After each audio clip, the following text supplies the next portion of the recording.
In the following episode of Urban Legends, we've changed some names to protect the identity of those involved. The world is full of urban legends, remarkable stories that spread like viruses around the planet, mutating and evolving, until no one can remember which are true and which are urban legends. In this episode called Love Hurts, you'll see 3 stories where Cupid's arrow becomes a weapon of mass destruction. First up, Gavin Dumfries finally meets his online sweetheart, who turns out to be full of surprises. Then Puyin Lee tries to escape an arranged marriage, but ends up with a very strange wife. And finally, Piero Lucetti loses his fiancée to a 5-star chef, but is served as revenge in a very unexpected manner. Watch all 3 stories and decide which ones are true and which ones are false. Find out if you guessed right at the end of the show. First, it's a story we like to call Long-Distance Love. The path of true love never does run smooth, and it's no different in Charleston, South Carolina. It was here that a young man called Gavin saw his dream date turn into a nightmare. Meet Sergeant Harold Phillips.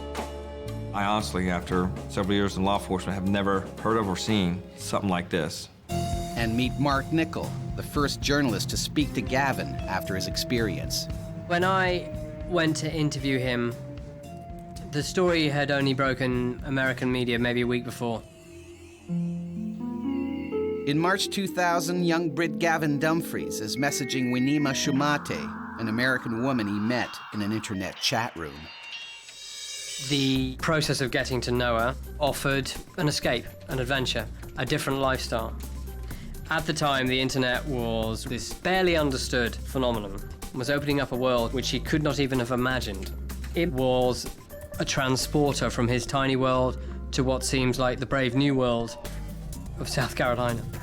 They talk online for 2 weeks. Then Winima sends him a photo. Gavin is in love. There was a genuine connection between these 2 people.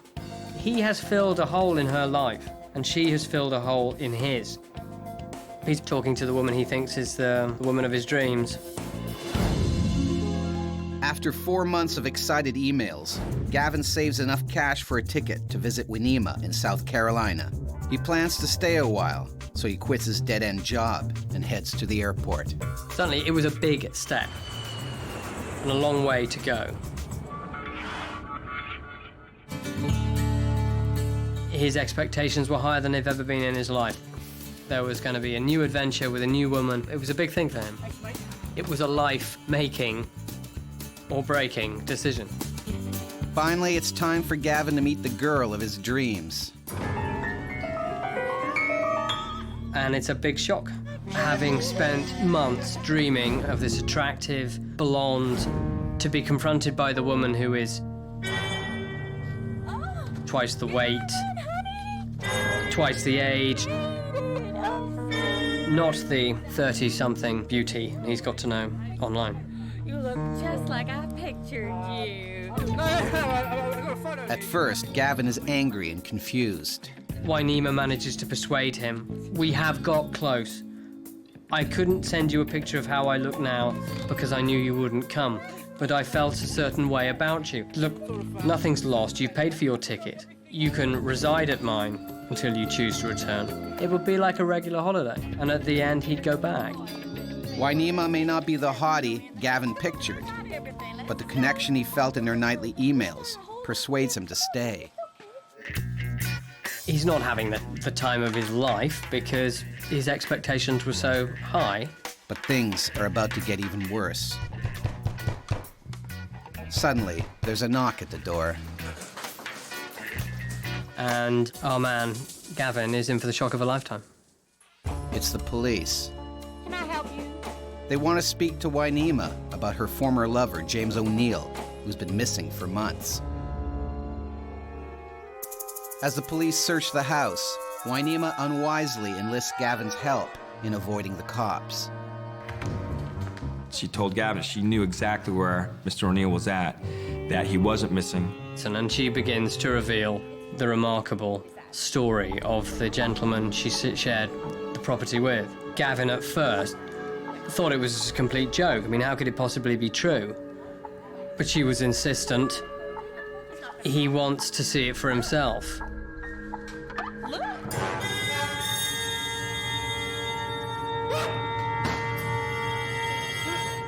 Gavin, who I'm sure had a lot on his mind at that point, told the detective that he knew where Mr. O'Neill was at.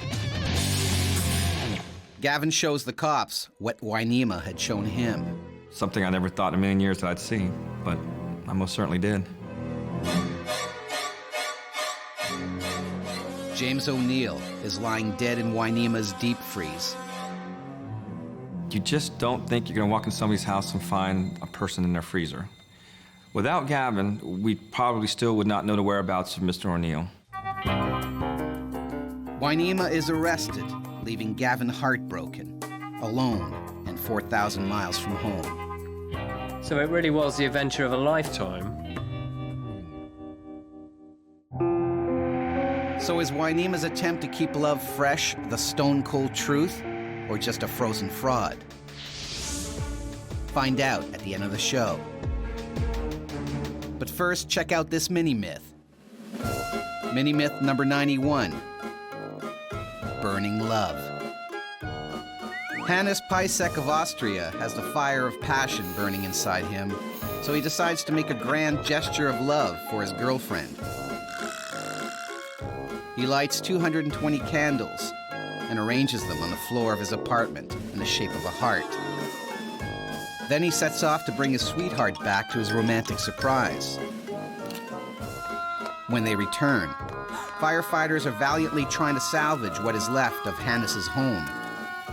Left unattended, the candles had set fire to his apartment.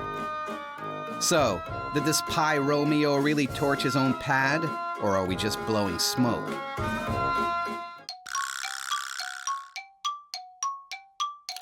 It's true. And in 2006, Hannes had more bad luck. His girlfriend dumped him and moved back in with her parents. On Urban Legends, we show you 3 incredible stories.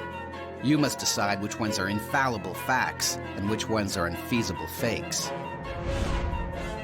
So far, you've seen the tale of online Romeo Gavin Dumfries, whose transatlantic dream date turned into a nightmare when he found her ex in the deep freeze. But is it fact or fantasy? Find out at the end of the show. Now it's time for our next story. It's called Happily Never After. The summer of love still lives on in liberal San Francisco, the perfect place to hide from the strict traditions of your homeland, or so one young immigrant thought.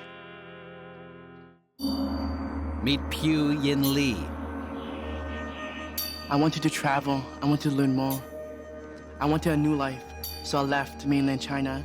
I decided to move to San Francisco. But escaping his old life in China would prove harder than Pugh could ever have imagined.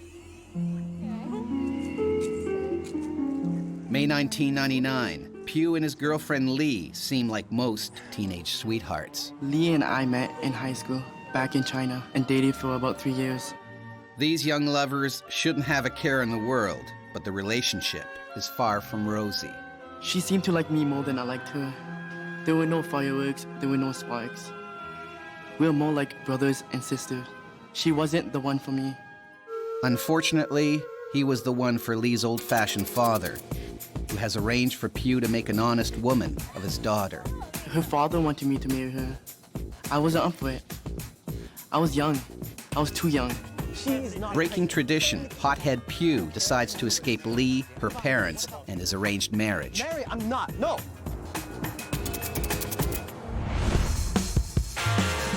He leaves China and goes to work for his uncle in San Francisco. I wasn't worried about Lee anymore. I had a lot of things to do. I had my new life, and I wanted to get going. My Uncle Max had a candy store. He offered me a job there. I was working, making money. I had my own life. I loved it there.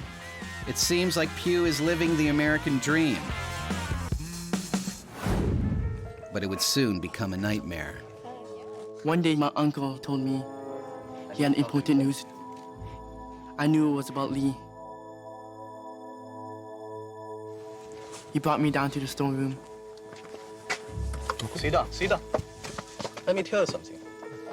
He told me Lee was pregnant, Pregnant? and she told her parents that it was my child. That you are the father of the baby. That wasn't true. We didn't have relations in that way. So I told my parents my story. Mom!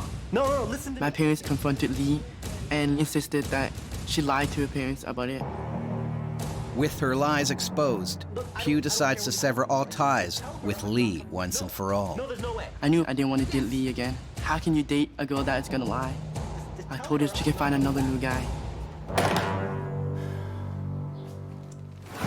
A weight lifted from his shoulders, Pugh continues with his new life. But Lee cannot move on. A week later, Pugh's parents call. They tell him that something's happened. The arranged marriage must go ahead immediately. I had to go back to mainland China. Pugh arrives back in Shanghai, where the families have hastily prepared a wedding, except his bride is not the one in the dress. She's the one in the urn. Unable to live with the shame of being caught in a lie and then ditched by her boyfriend, Lee took her own life. She had committed suicide. Lee's father was distraught. The suicide has humiliated his family. There was a lot of pressure. My parents gave me a lot of pressure. Lee's parents gave me a lot of pressure. He tells Pugh that he must right the wrong. It was my responsibility and my duty to honor them and to give her respect the way she died. Pugh takes Lee's ashes to be his lawful wedded wife. And I finally married her. With honor restored, Pugh returns to the U.S. for not your average honeymoon. I brought the urn back to San Francisco with me. We were to live together forever, and that is what she wanted. So is this story true, or is it just dust in the wind? Find out at the end of the show. Before that, check out this mini-myth. Mini-myth number 2369. Heartbreakers. 20-year-old Sashi and Tomio Hidaka were married in 1978 in Chiba, Japan. An extremely shy couple, they barely made eye contact with each other, though they were very much in love. Theirs was a pure union. They never once consummated it. But in 1992, Sashi wrote in her diary that they decided it was now or never. The excitement of the event overwhelmed them, and though neither of them had a history of heart trouble, they both died of cardiac arrests. So is this a tale of false fatality, or is it a tragic truth? Is the story true or false? It's true. Both died of heart failure from the sheer excitement of it all. Police found their bodies slumped together after their deadly embrace. On Urban Legends, we show you 3 sensational stories. Your job is to separate the terrific truths from the horrible hoaxes. So far, you've seen the tale of Gavin Dumfries, the online Romeo who discovered that his dream date didn't look like her picture, was only single because she kept her ex-boyfriend in a deep freeze. And the story of Pugh Yin Lee, the guy who moved to California to escape an arranged marriage, only to be honor-bound to wed her ashes after she'd committed suicide. Do either of these stories strike you as true? We'll let you know at the end of the show. Now it's time for a final story. This one's called Arrivederci, Cruel World. For centuries, Milan, Italy has been a world center of creativity. Today, it's a place where people conjure up the latest trends in high fashion and design. Meet Piero Lucetti. I work for a graphic design firm in Italy. And his ex-girlfriend, Lucia Anginato. We met in the university and fell in love. We were going to marry. That was the plan. But Piero's designs on marriage were thwarted when she met another creative man. In May 2008, Lucia is throwing a dinner party to celebrate Piero's birthday. Lucia wanted to surprise me, so she called a chef, the best, in Milano. So he come. If I know it then, what I know now, that the chef never walk into my home. Lucia goes to answer the door. And the chef makes an instant impression. It is love at first sight. Sensing something's going on, Piero tries to warn the chef off. Piero. Massimo. I'm the chef. I'm Lucia's husband. Oh, very nice. I'll show you to the kitchen. You lead the way. That was it. As soon as she went to the door, everybody's life changed. Things are starting to get hot and steamy in the kitchen. We had dinner guests, but I no see Massimo and I no see Lucia for a little while. But I cleared the plates from the table to help. Some funny stuff was not so funny going on there. I could not believe this. Of course, I got upset. But we still had guests. Piero doesn't get the chance to confront Lucia. I left the kitchen, I could not believe it. Something happened. Without a doubt, this I know. As the party draws to a close, Lucia has some bad news for Piero. Lucia, what is going on? I'm leaving. You're leaving? With Massimo? Yes. I never see this happen in a million years with Lucia. We were always happy. And I asked her why. She said to me that she loves me, but she cannot explain it. She has to go with Massimo. Sorry. No, stay, please. And they left. He stole my Lucia. He ruined my life. Lucia! It was my birthday. A nice present. The next day, Lucia returns to the apartment to collect a few belongings.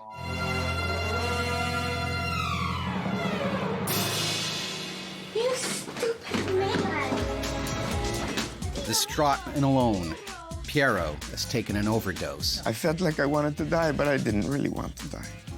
I just wanted to be with Lucia.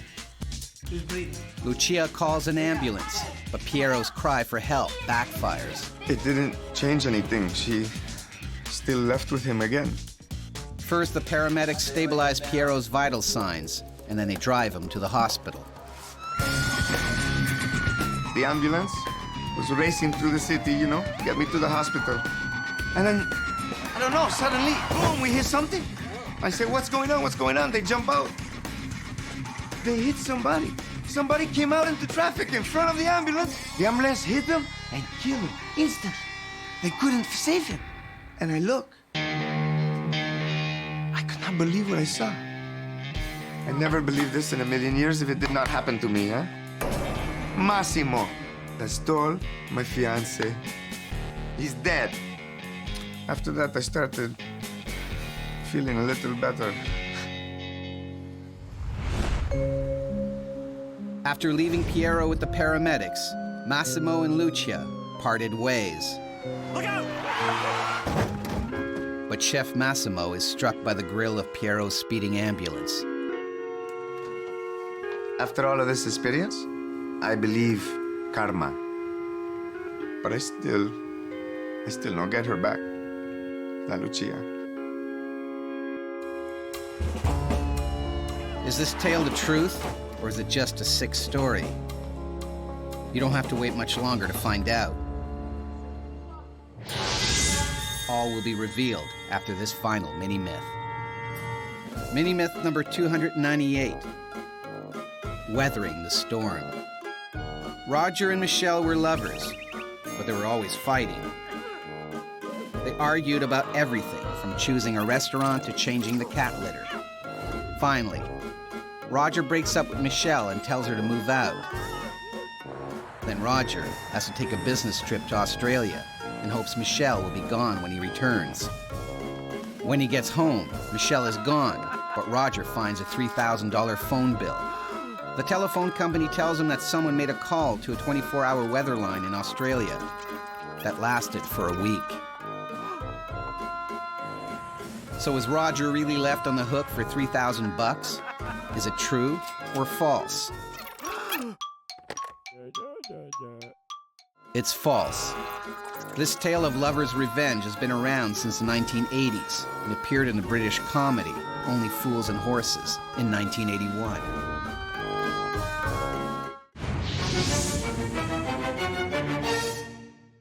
Now it's time to reveal the truth about our three stories. First up, it's the tale of Gavin Dumfries. The guy who found his internet girlfriend was a lot less appealing in the flesh, especially when he saw her ex-boyfriend in a deep freeze. But is it true or false? My name is Sergeant Harold Phillips, and this is a true story. Wynima's ex died of natural causes, but she hid him in a deep freeze so she could keep living in his house and using his bank account. She was arrested and charged with fraud and desecration of a corpse. So what about the story of Pugh Yin Lee? He moved to the US so he wouldn't have to marry his long-term girlfriend. But when his heartbroken ex committed suicide, family honor forced him to marry her ashes. But was this tale just a smokescreen? This is not a true story. Who's crazy enough to marry a dead chick? This particular tale is an urban legend, but newspapers regularly carry unconfirmed reports of so-called ghost weddings in China, Africa, and India. Which leaves the story of Piero Lucetti. When Piero's fiancée left him for Chef Massimo, he tried to kill himself, but the ambulance taking Piero to hospital hit and killed Massimo, begging the question, is revenge a dish best served cold or hot off the grill? This story didn't really happen. Although revenge is a wildly popular urban legend theme, this tale is unusual because the retribution is unintentional. A variation of the story appears in the Holly Hunter movie, Living Out Loud. That's the end of our episode called Love Hurts. Were you seduced by the tantalizing truth, or did you fall for the luscious lies? Don't worry if you got it wrong. You'll get another chance to separate fact from fiction in the next installment of Urban Legends.